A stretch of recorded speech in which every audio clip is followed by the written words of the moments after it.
Hai semua, perkenalkan nama saya Francisca Sriwayuni, saya dari kelas 11 TKJ. Di sini saya akan mempresentasikan mengenai proses kerja pembuatan prototipe. Untuk peta konsep dari prototipe produk yaitu seperti di samping. Yang pertama yaitu pengertian prototipe. Kemudian yang kedua yaitu kelebihan dan juga kekurangan dari prototipe. Yang ketiga, tahapan prototyping, dan juga untuk yang keempat, bentuk prototipe, dan yang terakhir yang kelima yaitu proses pembuatan prototipe. Untuk yang pertama yaitu pengertian. Pengertian dari prototipe adalah proses pengembangan sistem seringkali menggunakan pendekatan prototype atau prototyping. Metode ini sangat baik digunakan untuk menyelesaikan masalah kesalahpahaman antara user dan analisis yang timbul akibat user tidak mampu mendefinisikan secara jelas kebutuhannya.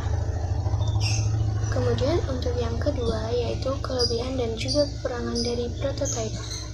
Yang pertama yaitu adanya komunikasi yang baik antara pengembang dan juga pelanggan.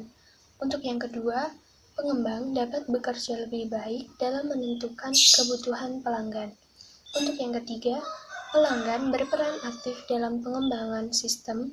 Dan yang keempat yaitu lebih menghemat waktu dalam pengembangan sistem. Dan untuk yang kelima yaitu penerapan menjadi lebih mudah karena pemakai mengetahui apa yang diharapkannya. Kemudian selanjutnya untuk kekurangan dari prototyping yaitu yang pertama, pelanggan tidak melihat bahwa perangkat lunak belum mencerminkan kualitas perangkat lunak secara keseluruhan dan belum memikirkan pemeliharaan dalam jangka waktu yang lama. Untuk yang kedua, pengembang biasanya ingin cepat menyelesaikan proyek sehingga menggunakan algoritma dan bahasa pemrograman sederhana. Selanjutnya yang ketiga yaitu hubungan pelanggan dengan komputer mungkin tidak menggambarkan teknik perancangan yang baik. Kemudian untuk yang ketiga yaitu tahapan dari prototipe. Yang pertama yaitu pendefinisian produk. Pendefinisian produk merupakan penerjemahan konsep terikat yang berhubungan dengan kebutuhan dan perilaku konsumen ke dalam bentuk perancangan termasuk aspek hukum produk dan aspek hukum yang melibatkan keamanan dan perlindungan terhadap konsumen. Dan untuk yang kedua, working model.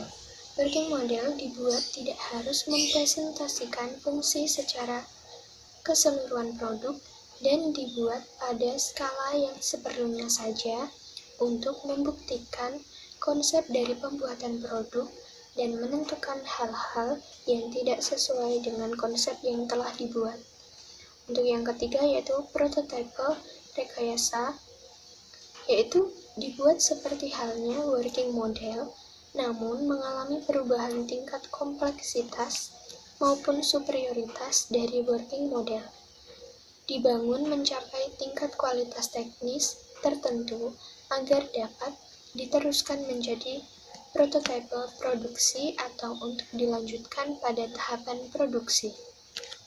Untuk yang keempat yaitu prototipe produksi.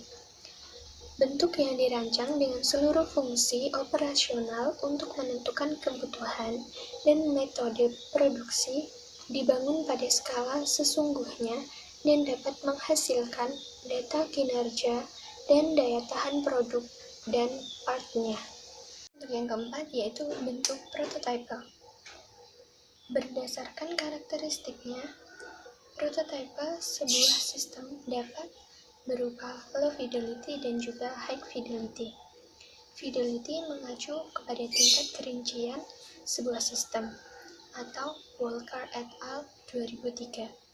Low fidelity prototype tidak terlalu rinci menggambarkan sistem. Kemudian untuk yang kelima yaitu proses pembuatan prototipe. Proses pembuatan prototipe merupakan proses yang interaktif dan berulang-ulang yang menggabungkan langkah-langkah siklus pengembangan tradisional, meliputi analisis kebutuhan sistem. Pembangunan sistem informasi memerlukan penyelidikan dan analisis mengenai alasan timbulnya ide atau gagasan untuk membangun dan mengembangkan sistem informasi. Kemudian, desain sistem.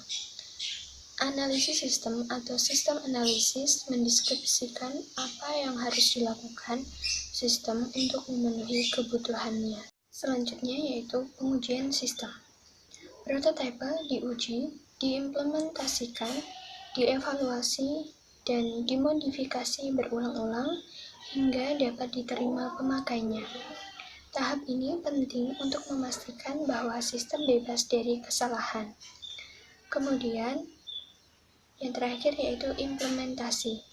Setelah prototipe diterima, maka pada tahap ini merupakan implementasi sistem yang siap dioperasikan dan selanjutnya terjadi proses pembelajaran terhadap sistem baru dan membandingkannya dengan sistem lama. Evaluasi secara teknis dan operasional, serta interaksi pengguna, sistem, dan teknologi informasi.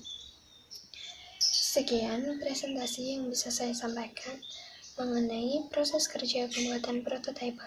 Semoga bermanfaat. Terima kasih. Audio Jungle.